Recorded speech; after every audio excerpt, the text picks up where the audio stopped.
Alrighty, welcome to the next game.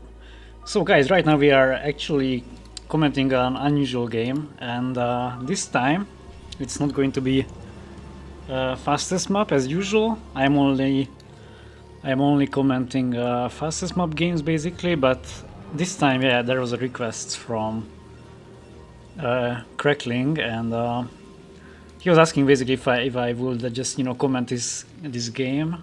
Recently, yeah, because of my friend Pass ReV, I started basically checking out these games. Like I even play sometimes, not all the times. I rather prefer opsing these kind of games. This is called the micro and macro, which means that of course if you are a fastest map player you don't know this, because this is not this type of play. I think this type of play is not available for fastest map, but maybe I am wrong. I'm not sure, or maybe this is just a question of setup or like settings, like UMS.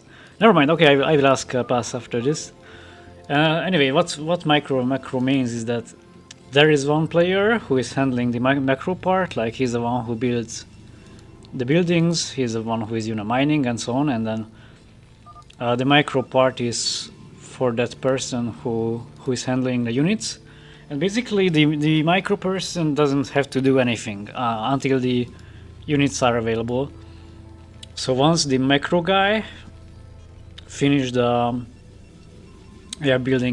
finished building the barracks, for example, or in this case the gateways here, then basically the micro guy can start using the units.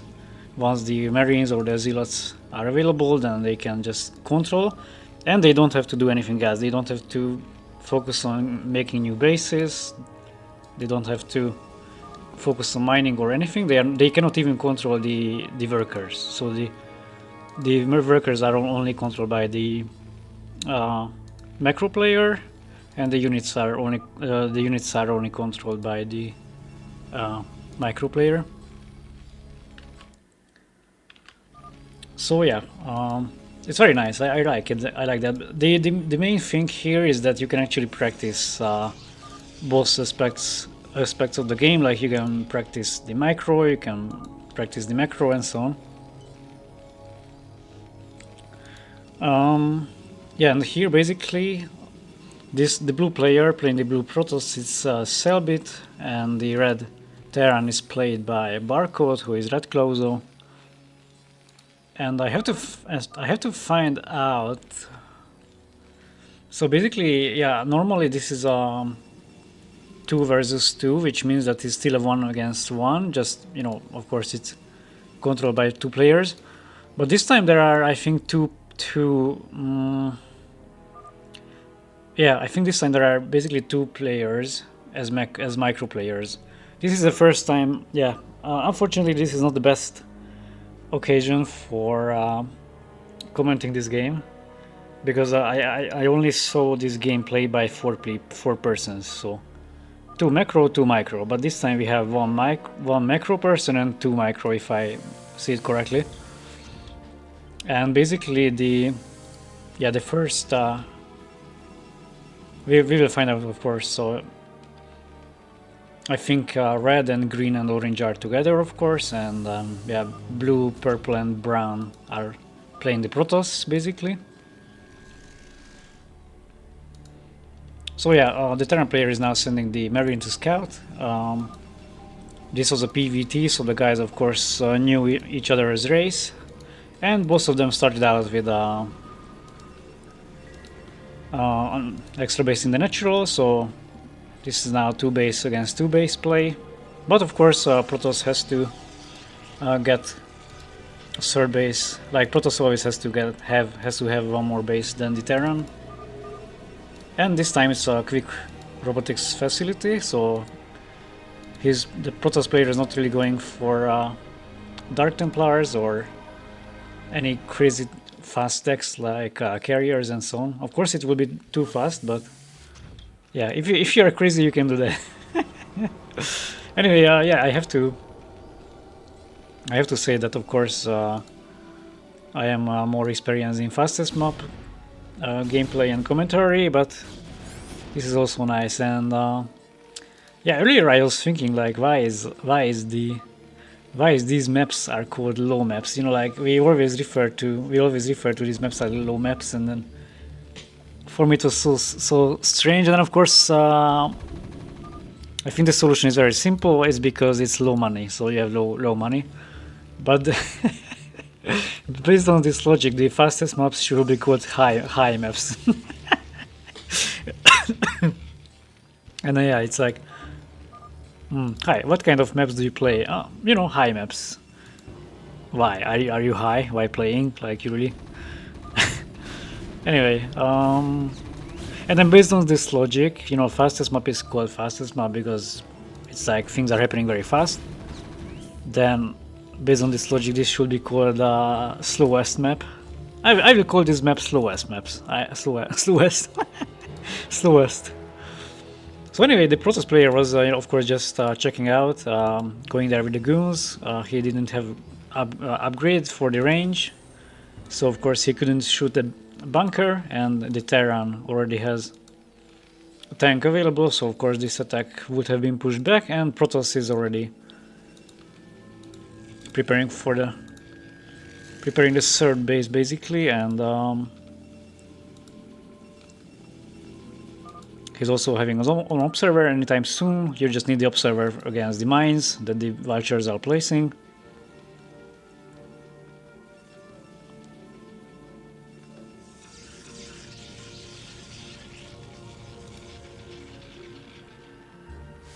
So yeah, right now I get it. So basically, this is a okay. So basically, we have one macro player and two micro players, and green and orange, yeah, are playing for red basically. So yeah, there are two persons who are controlling the units. I guess the only thing I don't understand is that whether these times, I think it's much better when there is only one player for the micro part who is controlling the units, because this time I'm not sure, maybe they agree earlier like who should control which units, but I guess it's random, so everyone is controlling whatever unit they find. So it's like if one unit is idle, then like, hey idiot, you have to control that one. So, or if one unit is idle, then okay, he's not doing there anything, I will get that guy and then I will control that. So from this perspective you have much more freedom, like you can be lazy, you know, you can be lazy. So these vultures are basically placing a lot of mines all over the goons, and actually not many mines were activated. Basically the vultures were able to kill a few goons. Of course, one or two mines still connected, but this was a nice attack. So of course, Terran player, I think, is a bit ahead right now, as those vultures were trading very well against the goons. So yeah, right now he has observers, of course, just to clean up the mines, and then he can of course focus on clearing the area and then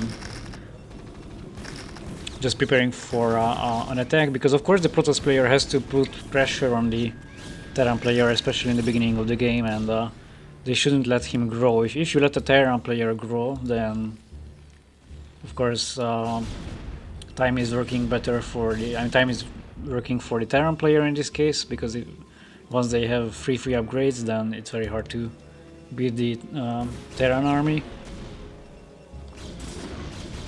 And Terran right now also has free bases, so it's free bases against free bases, which is not a really ideal thing for the Protoss player. They really need to focus and then go for another base anytime soon. Yeah, no upgrades yet for the players. And this drop here is quite nice. Basically, this is quite an annoying annoyment factor for the Terran player who has to deal with this, as the zealots were killing the turrets, so newer drops become available. And in the meanwhile, just green is placing some mines here and there, making sure that he has map control and sees the movement of the Protoss army.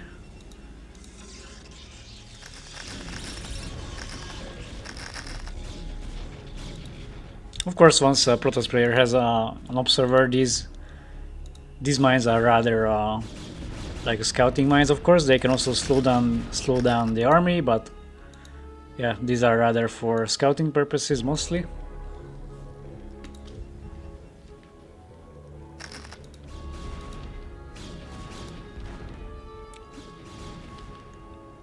So we have one attack upgrade for Terran and 0 upgrades for purple yet.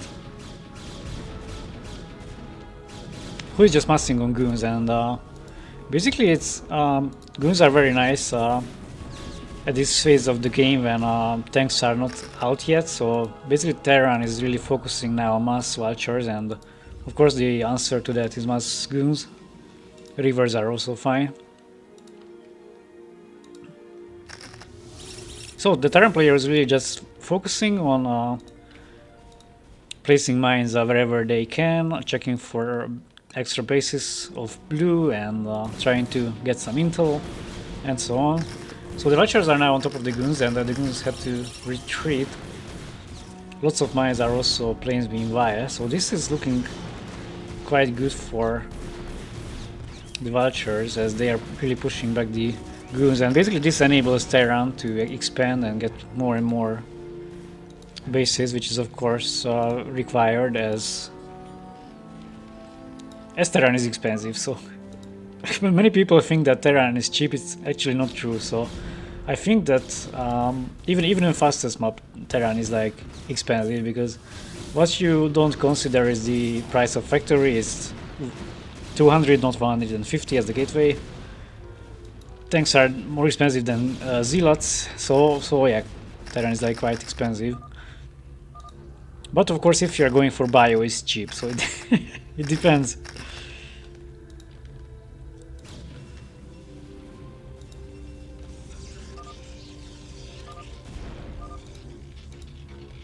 So Protoss already has one attack upgrade right now, while Terran didn't upgrade further, so it's still one attack upgrade available.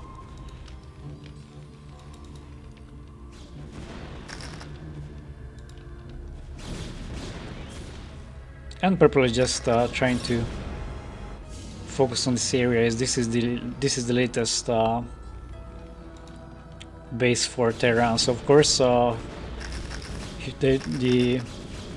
almost said he, but it's like it's a they, so I cannot say he in this game.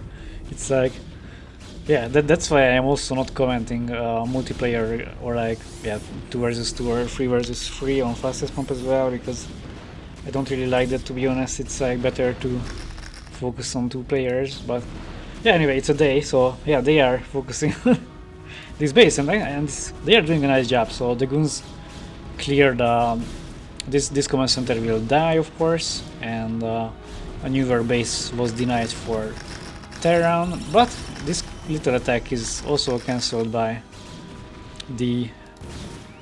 denied by the Terran player, who is really massing on vultures. I think we haven't seen a tank yet, so this is like really a vulture play here. I'm not quite sure about that.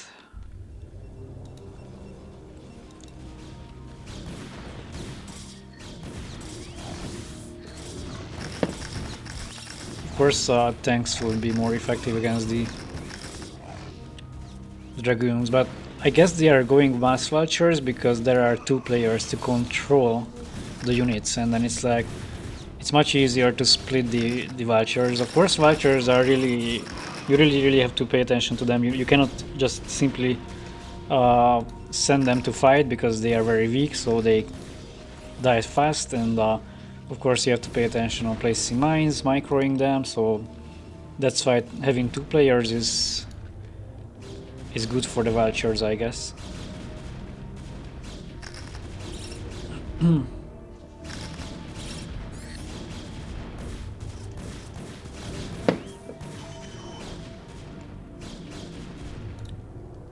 So right now both players have 4 bases, but of course blue is expanding just like red expanded here, but these bases are not available yet, and the vultures keep rolling, and they keep just going all around, placing mines, but soon the dragons will overwhelm them. So yeah, Terran players continuously focusing on rebuilding. Terran player just lost this command center, so actually he was on free base at that moment. Alright, so one vulture got inside, but only one probe got killed. And a big drop here on the third base. So this base is not going to die, but of course this is very bad for the Terran player, who has to of course save all the SCVs, and then of course they cannot really use this base anymore for now. This attack was eventually cleared, but that was still a nice attack by the Protoss player, who is now basically making only dragoons right now. It's quite alright for him, as tanks are still not in play. I'm not sure. The mines are... wow, that was a nice connect. So the mines are doing a very nice job here.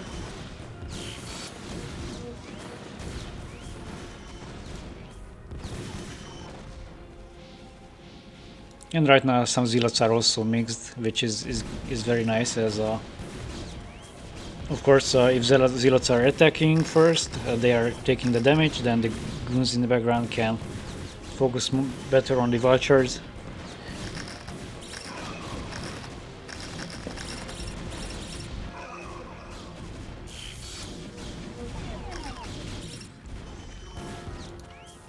So the main bases are soon mined out, and just like the natural for Terran, but the natural for Protoss is completely mined out. So basically this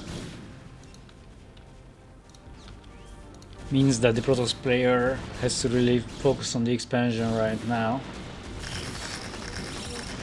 Just the problem is that of course the Terran player is really massing on vultures. He's basically continuously attacking. He's not giving Protoss player, of course, any time to rest or relax, and newer units are constantly required to keep up with the vultures. But after some time, of course, it will become harder and harder, as resources will run out.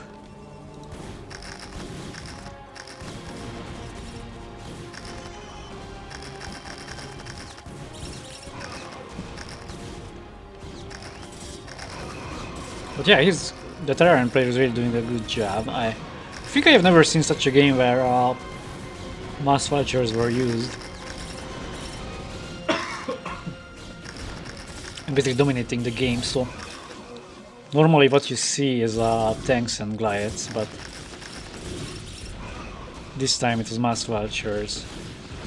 So storms are doing a nice job. Of course blue was waiting for this, as the dragoons alone are not enough to fight the vultures, but of course some storms come handy. And right now the upgrades are almost done, so Terran player has 2 and 3 upgrades, while Protoss player has 2 attack and 1 armor upgrade. And this base is a bit in a trouble, as this DT is having an easy time getting rid of the SCVs, building the turrets, and of course mining is also denied right here, so SCVs are pulled. And meanwhile this is happening, of course the dragoons are attacking, continuing the attack, and vultures keep defending. SCVs are pulled, but that's not enough, so that's it. GG.